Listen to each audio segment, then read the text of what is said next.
Mes félicitations, si vous regardez cette capsule, alors sachez que vous venez d'être élevé au rang d'homme d'État, avec ce que cela suppose de décisions difficiles à prendre.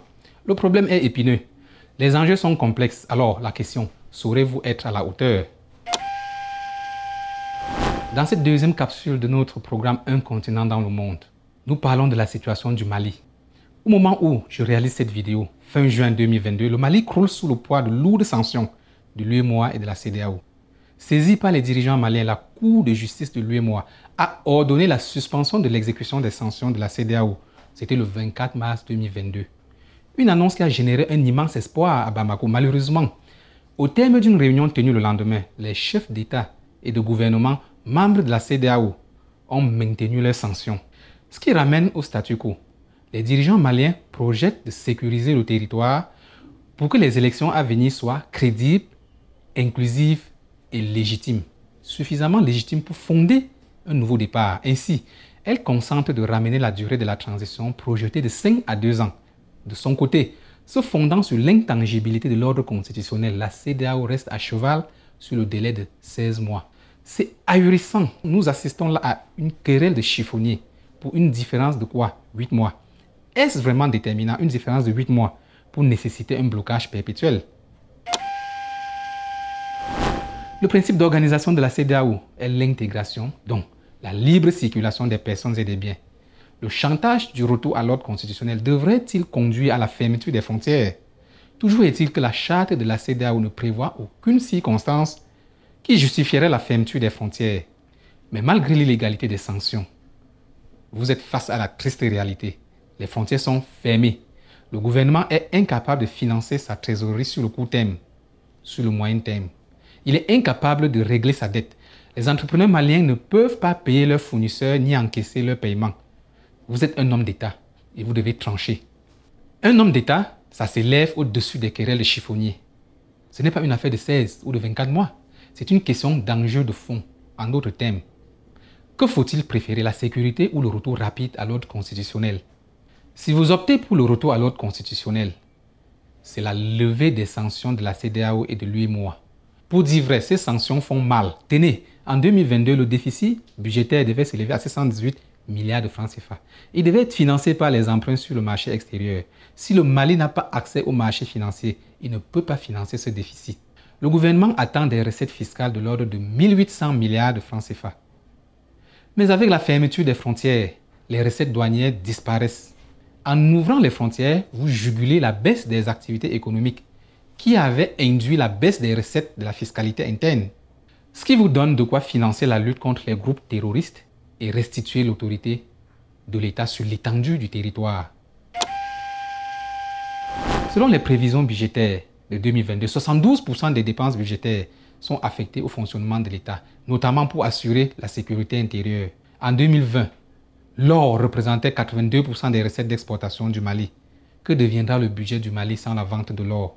Mais parlons sérieusement, quelle crédibilité pour des élections qui se tiennent alors que près de 70% du territoire se trouve entre les mains des groupes djihadistes, selon les estimations.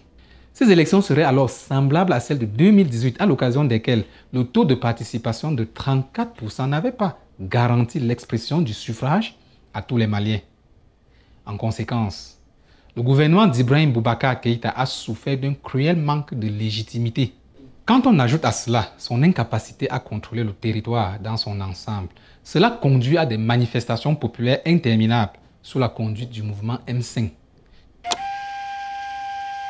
Si vous prenez cette option, sachez que les mêmes causes produiront les mêmes effets. En revanche, si vous optez pour le rétablissement de la sécurité, vous ne céderez pas aux menaces de la CEDEAO et vous resterez à cheval sur un calendrier qui, selon vous, garantit le rétablissement de l'intégrité du territoire et les conditions de sécurité idoines préalables à la tenue des élections.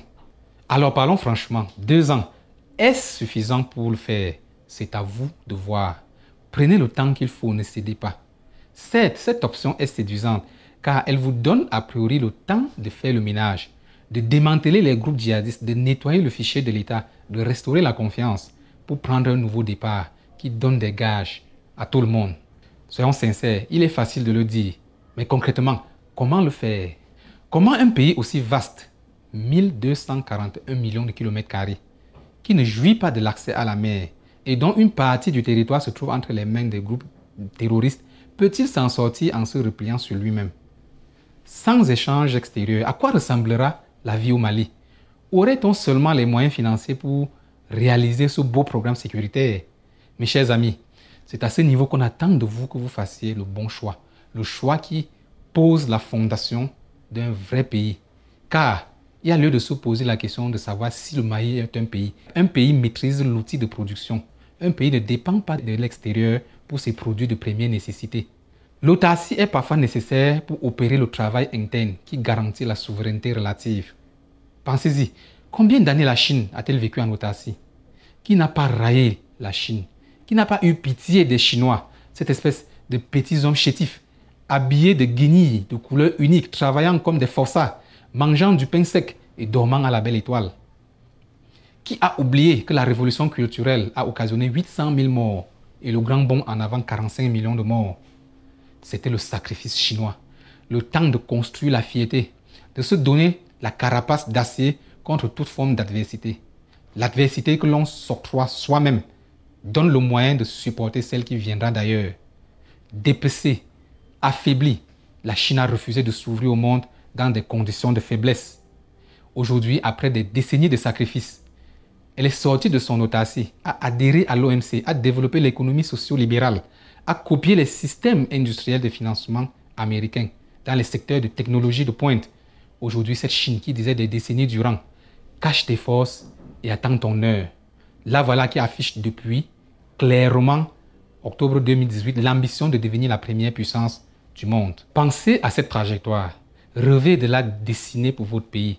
Une économie introvertie, déconnectée, qui avec douleur mais abnégation fait l'effort de produire ce dont elle a besoin et se contente de ce qu'elle produit. Qui monte progressivement, maîtrise les chaînes de production, fait du tourisme local. Voilà, vous pensez à tout cela et vous prenez l'option de ne pas vous battre pour obtenir la suppression de la fermeture des frontières. Vous décidez de prendre le temps nécessaire pour restaurer l'intégrité du territoire. Ce qui suppose vivre sous sanction. Où faut-il commencer? Commencez par faire les 2 paris suivants. Premier pari, le Mali n'est pas entouré uniquement de pays membres de la CEDEAO. La Mauritanie et l'Algérie n'ont aucune obligation de fermer leurs frontières. La Guinée fait partie de la CEDEAO, mais elle traverse le même type de contexte politique de rupture de l'ordre constitutionnel. Il est clair qu'elle n'a pas intérêt à fermer ses frontières. D'ailleurs, elle a clairement signifié. À eux seuls, ces 3 pays partagent avec le Mali 4187 km de frontières, alors que les pays membres de la CEDEAO, autres que la Guinée, ne partagent que 3630 km de frontières avec le Mali. Deuxième pari, si les pays membres de la CEDEAO appliquent les sanctions à la lettre en fermant hermétiquement leurs frontières, ils en subiront de plein fouet les effets. Il y a fort à parier qu'ils proclameront la fermeture des frontières, mais dans la réalité, des camions continueront de circuler. Justement, 4 mois après la prise des sanctions sévères de la CEDEAO, les dirigeants de cette communauté sont déjà divisés. La majorité milite ouvertement pour la levée des sanctions. Peu restent obtus et déterminés.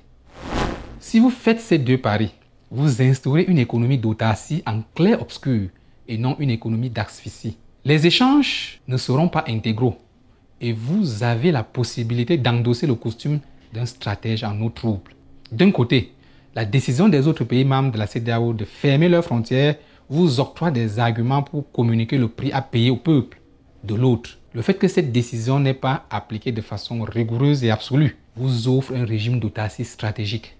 Naviguez en eau trouble. Il vous est facile dans ce contexte de prendre des décisions pour favoriser certains secteurs tels que le textile. Le Mali est le premier producteur africain de coton. Le tourisme. Le pays dispose de sites assez beaux pour les vacances des Maliens. Nouer des partenariats stratégiques pour élever le grade des secteurs économiques locaux. Le Mali est le 2e pays producteur d'or en Afrique. Ne vendez pas votre or, stockez-le. Cela aidera plus tard quand il sera question de garantir votre future monnaie. Bravo! Vous avez fait le bon choix. Vous avez fait le bon pari. Cela payera à coup sûr. Mais attention, ce programme est beau, mais le réaliser est une autre paire de manches. C'est une option radicale, douloureuse, donc impopulaire. Que direz-vous aux populations de Bamako, de Gao, de Tombouctou, de Mopti? Je vous dis la vérité, vivre en autarcie, c'est impensable pour ces Maliens habitués à commercer avec l'extérieur, avec intensité et frénésie. Mais sachant que ces échanges se déroulaient dans des conditions défavorables pour l'économie du Mali, exportation de la matière première, sans valeur ajoutée, dites-leur que ce qu'ils achètent à l'étranger, la camelote et la brocante, obéit la capacité d'apprendre à transformer au Mali, à donner de la valeur aux matières de base maliennes. Dites-leur que dans un tel système d'échange, le Mali est intégré dans le commerce mondial, mais il est perdant sur toute la ligne, aujourd'hui, demain et pour toujours, toutes choses restant égales par ailleurs. Ils vous demanderont ce que cette situation a de particulier. Puisque tous les pays africains sont dans une situation pareille, ils ont raison. Alors dites-leur qu'aujourd'hui, la conjoncture tend la main au Mali. Les autres pays africains n'ont pas la chance d'être ciblés par des sanctions qui donnent l'occasion de faire l'indispensable révolution. Dites-leur que cette révolution a beau être repoussée, elle finira par être faite dans tous les pays africains pour sortir de l'esclavage moderne, qui consiste à être la poubelle des autres. Alors dites-leur, s'il faut profiter des sanctions pour écrire l'histoire, n'hésitons pas. Ce sacrifice que vous demandez est total. Vous trouverez les mots justes pour expliquer au peuple malien que la déconnexion temporaire est le prix à payer. Demandez au peuple, que savons-nous faire de nous-mêmes? Comment s'ajuster pour acquérir les capacités qui nous font défaut? La prolifération des marques étrangères n'est-elle pas un somnifère qui nous empêche de développer nos trésors locaux? Soyez à même de mobiliser les sanctions comme un motif d'unité nationale, une occasion de construire la fierté, un nouveau départ dans cette mondialisation où il importe de disposer d'un outil de production propre. Saurez-vous être convaincant? Le peuple est avec vous tant que vous désignez un ennemi extérieur. Mais sachez que dès qu'il aura faim, il descendra dans la rue, non pas pour vous soutenir, mais pour crier à votre départ. Jusqu'à quand désignerez-vous un ennemi extérieur? Cela est valable pour le début. L'excuse périme bientôt. Il faut adopter un message qui rassure sur le long terme. À ce stade, bravo. Vous avez réussi à dire le message qu'il faut au peuple avec les mots qu'il faut. Mais vous n'êtes pas sorti de l'auberge. Pour autant, outre les émotions du peuple, sachez que vous ferez face à des vents contraires résolus. À l'étranger, certes, mais aussi à l'intérieur de votre propre pays. Détrompez-vous. Une vision de fortification de l'économie locale ne convient pas aux acteurs du commerce, de l'agro-industrie, du textile. Ils sont nombreux à tirer profit des ressources du Mali dans des conditions qui sont loin d'être équitables. Les uns veulent voir le Mali intégré dans les échanges mondiaux dans des conditions inégales. Les autres veulent protéger des rentes historiques constituées sur les matières premières qu'ils veulent exploiter dans des conditions asymétriques. Ces adeptes de l'économie de cartel, du clientélisme, de la concussion, tous autant qu'ils sont, ne verront pas la déconnexion d'un bon œil. Ils essayeront tout pour soulever le peuple contre vous. Dénigrement, déstabilisation, sabotage et que sais-je. Vous avez compris. Vous devez mener plusieurs guerres. La guerre contre le djihadisme, mais aussi la guerre cognitive qui a pour enjeu la représentation des intérêts du Mali. Il faut que l'homme d'État que vous êtes soit cohérent et convaincant. Vous devez montrer en quoi les intérêts de long terme nécessitent des arbitrages d'austérité dans le court terme. Faute de cette audace qui consiste à naviguer entre des enjeux de court terme et des enjeux de long terme, faute de cette capacité à tirer parti des conjonctures qui apparaissent défavorables, faute de communiquer le goût du sacrifice, vous serez un simple dirigeant, un simple putschiste parvenu au pouvoir. Or, quel est votre objectif? Rentrer dans l'histoire comme un dirigeant ou un homme d'État? C'est à vous de voir.